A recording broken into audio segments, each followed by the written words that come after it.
Welcome to all, my name is Sharat. आप देख रहे हैं आप ही का favourite channel smart Sharat tech. Friends, आज हम बात करने वाले हैं एक न्यू पर्सन कैसे एक गुड ट्रेडर बन सकता है, नहीं तो गुड इन्वेस्टर बन सकता है। उसके लिए 10 गोल्डन रूल क्या है, और ख़ास करके जो बिगनर है उन लोग के लिए तो ये बहुत ही अच्छा रहेगा ये जो रूल।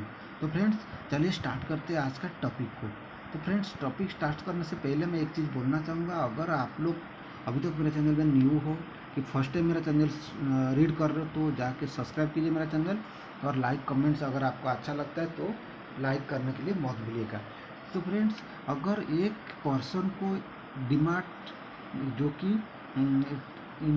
शेयर मार्केट में काम करने के लिए फर्स्ट चीज़ उसको लगता है डिमाट अकाउंट। अगर आप चाहते हो मेरे तरफ से डिमाट अकाउंट ओपन करना, वीडियो का डिस्क्रिप्शन में दिया गया लिंक को अगर क्लिक करके ओपन करते हो तो जो कि जीरोधा के साथ, जो कि इंडिया का नंबर 1 ब्रोकर, तो आपको मैं मेरे तरफ से इंट्राडे कॉल में फ्री ऑफ कॉस्ट प्रोवाइड करता हूँ। साथ ही साथ आपका कोई भी स्टॉक के रिलेटेड कुछ क्यूरी रहेगा, आप भी मेरे साथ फ्री ऑफ कॉस्ट बात कर सकते हो।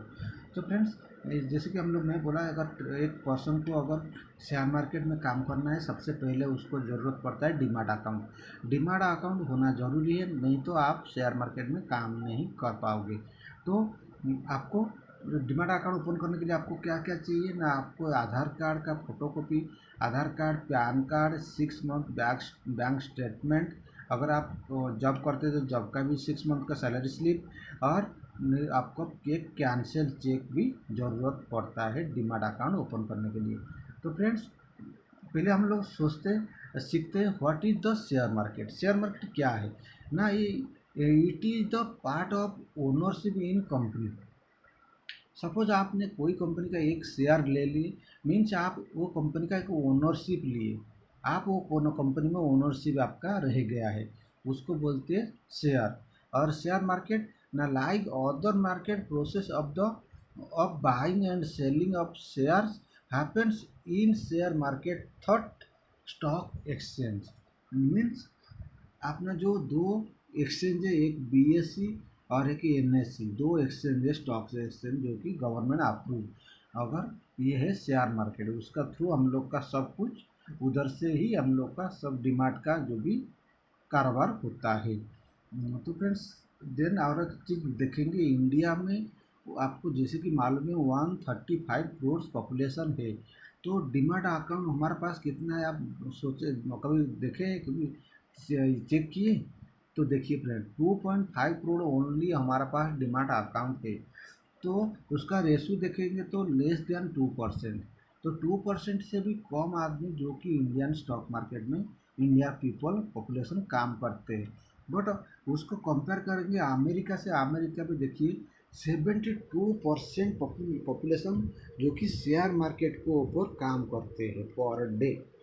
तो आप ये सोच सकते हो इंडिया का अगर वो ये हिसाब से अगर काम करेगा तो अपना इकोनॉमी कितना ग्रो हो सकता है। ये तो हो गया एक बात। तो हम लोग इंडिया पीपल क्या सोचते ना, हम लोग फिक्स डिपॉजिट में ज़्यादा विश्वास रखते। पैसा है तो गोल्ड में इन्वेस्टमेंट करते, नहीं तो प्रॉपर्टी में इन्वेस्टमेंट करते, नहीं तो रियल एस्टेट में इन्वेस्टमेंट करते। और हम लोग का और हम लोग पीएफ पीपीएफ में भी इन्वेस्टमेंट करते, इंश्योरेंस में तो इन्वेस्टमेंट करते ही है। और पैसा बच गया तो हम लोग क्या करते हैं ना, पोस्टल में भी सेविंग अकाउंट खोल देते, उसमें भी इन्वेस्टमेंट करते हैं।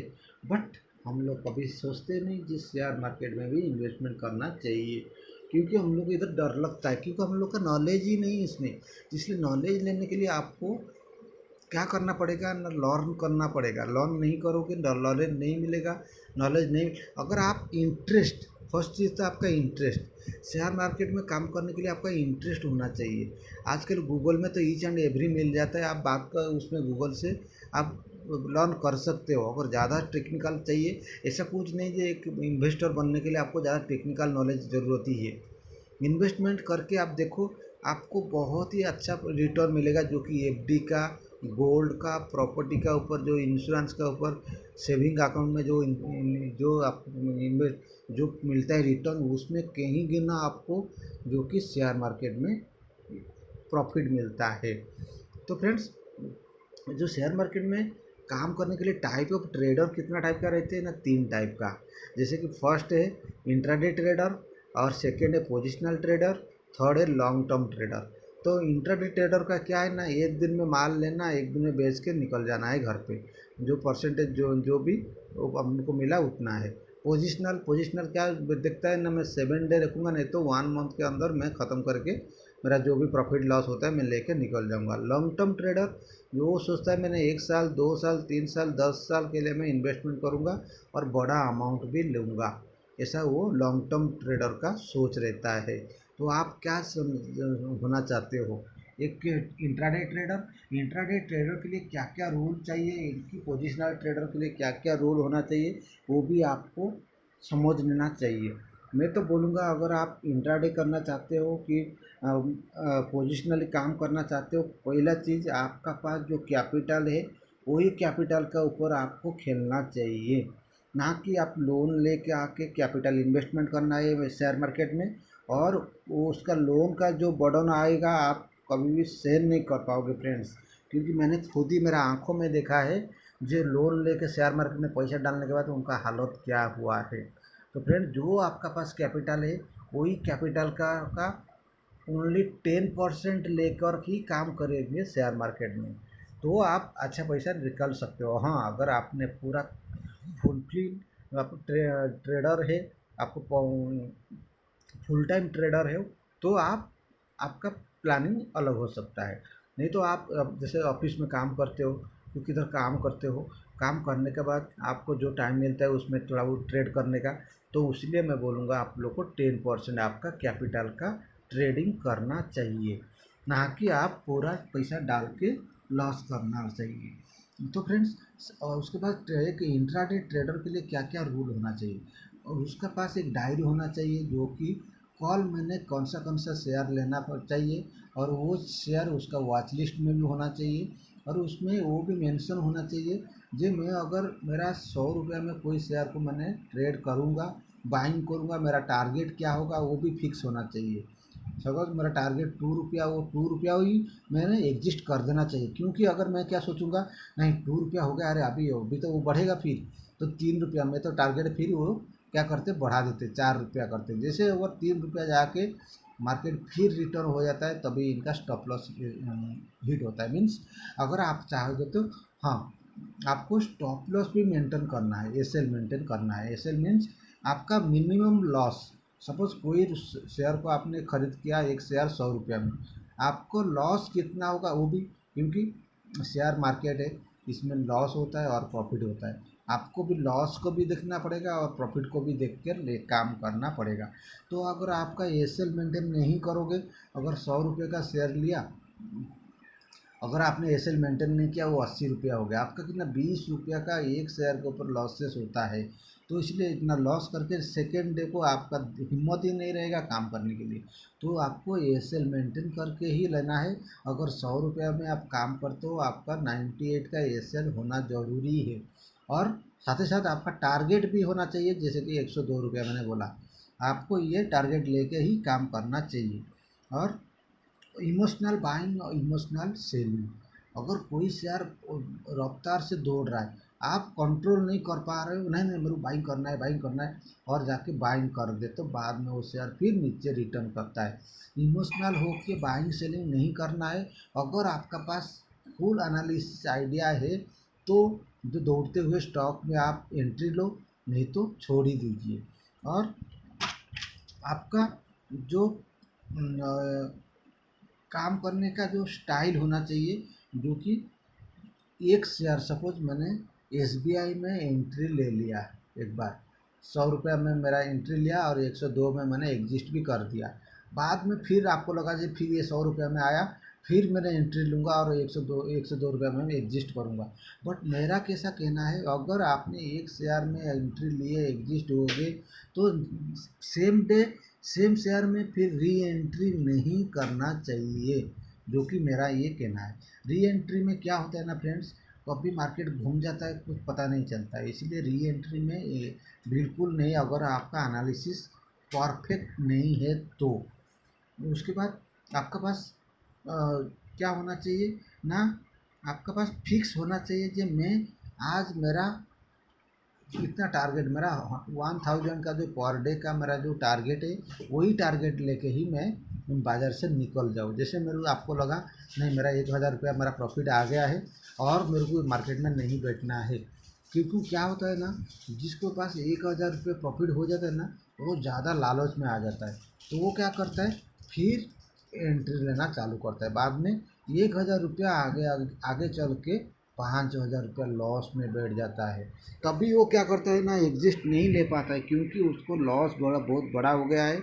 इसीलिए वो एसएल भी मेंटेन नहीं कर रहा है। वो क्या चल रहा है, नहीं कम से कम तो आज मेरा जो 1000 रुपया हुआ था वही तो मेरे प्रॉफिट चाहिए, लेकिन आज एंड तक मार्केट ख़त्म होते होते इसको 10,000 का लॉसेस बैठ जाता है फ्रेंड्स।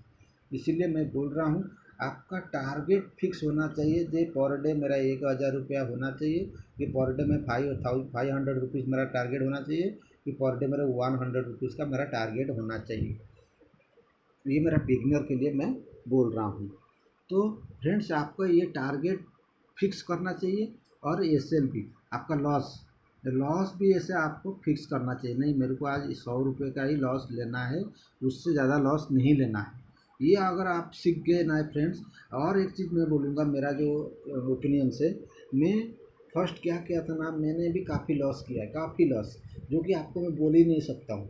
जो उसके बाद मैंने क्या किया, मैं ठान लिया 1 मंथ में ज़ीरो लॉस करूँगा, ज़ीरो लॉस। तो मैंने कैसे ठान लिया, मेरा मेरा कहानी मैं बताता हूँ।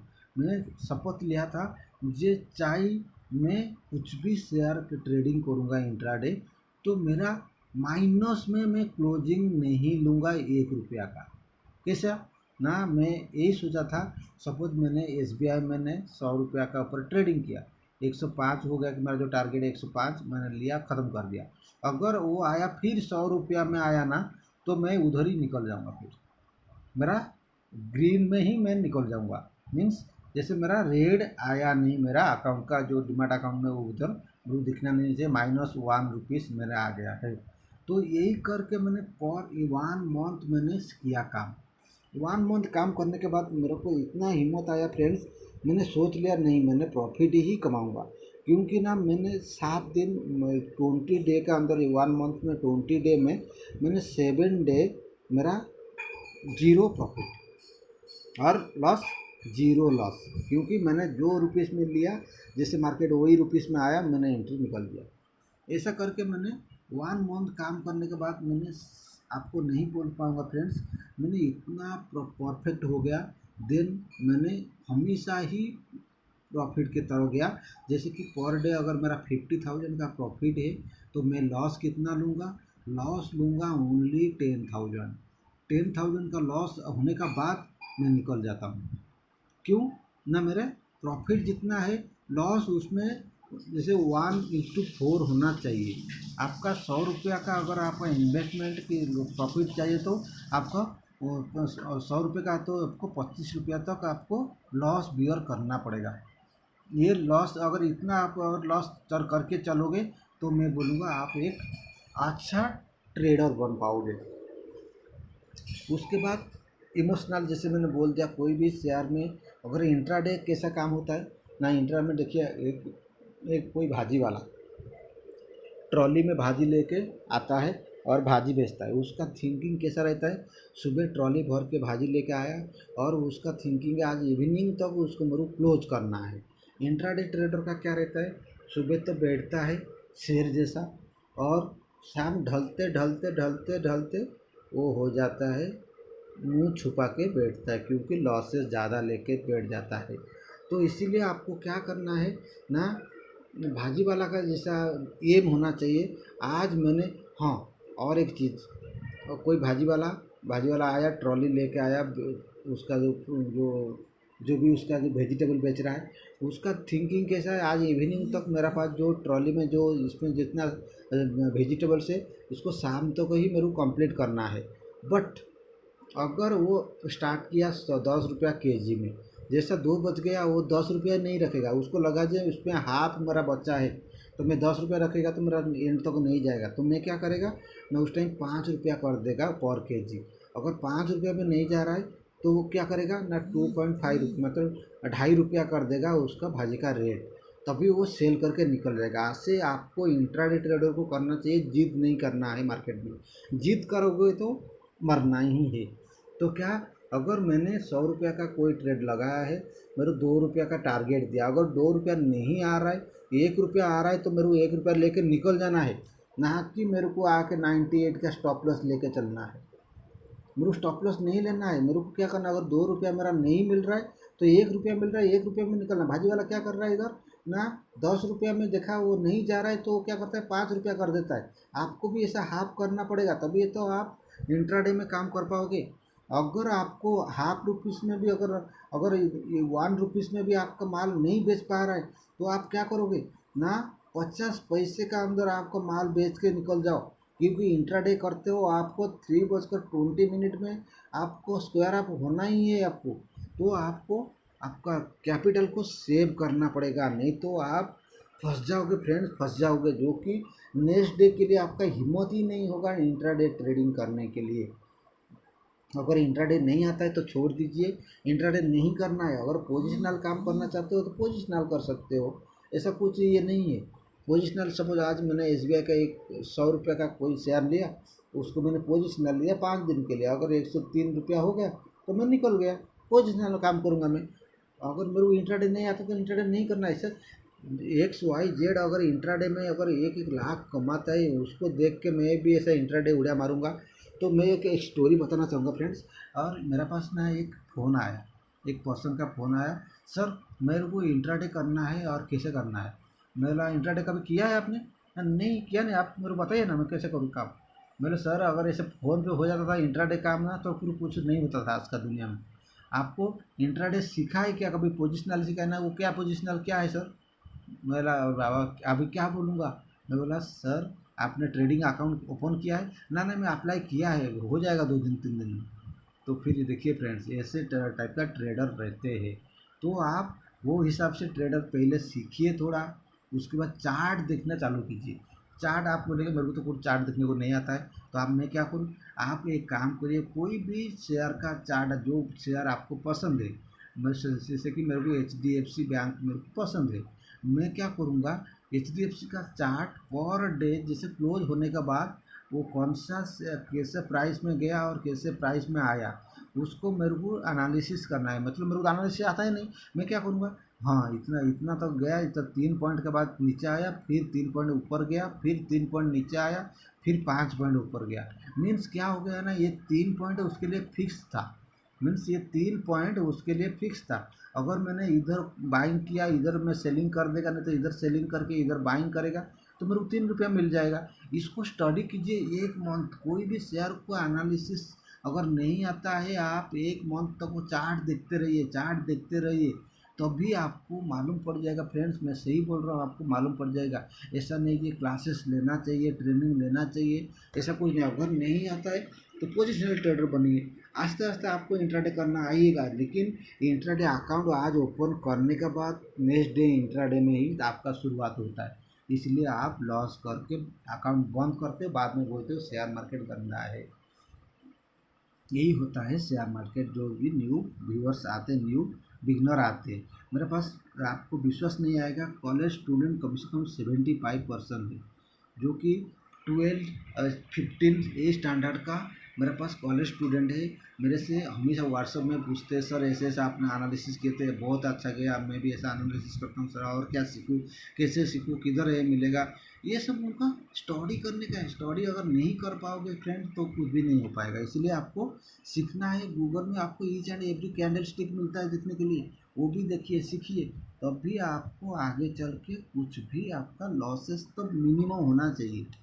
ओके फ्रेंड्स, ये मेरा एक व्यू था। वीडियो बहुत लंबा हो रहा है, इसलिए मैंने और नहीं बढ़ा रहा हूँ। आप लोग को आशा करता हूँ आप लोग को वीडियो अच्छा लगा होगा। अगर अच्छा नहीं लग रहा है तो और क्या, अगर आपका रिक्वायरमेंट और क्या है तो मेरे को डिस्क्रिप्शन में लिखिए। मैं कोशिश करूँगा फिर सेकेंड पार्ट बना के आपको पोस्ट करूँ। तब तक के लिए जय हिंद, जय भारत फ्रेंड्स।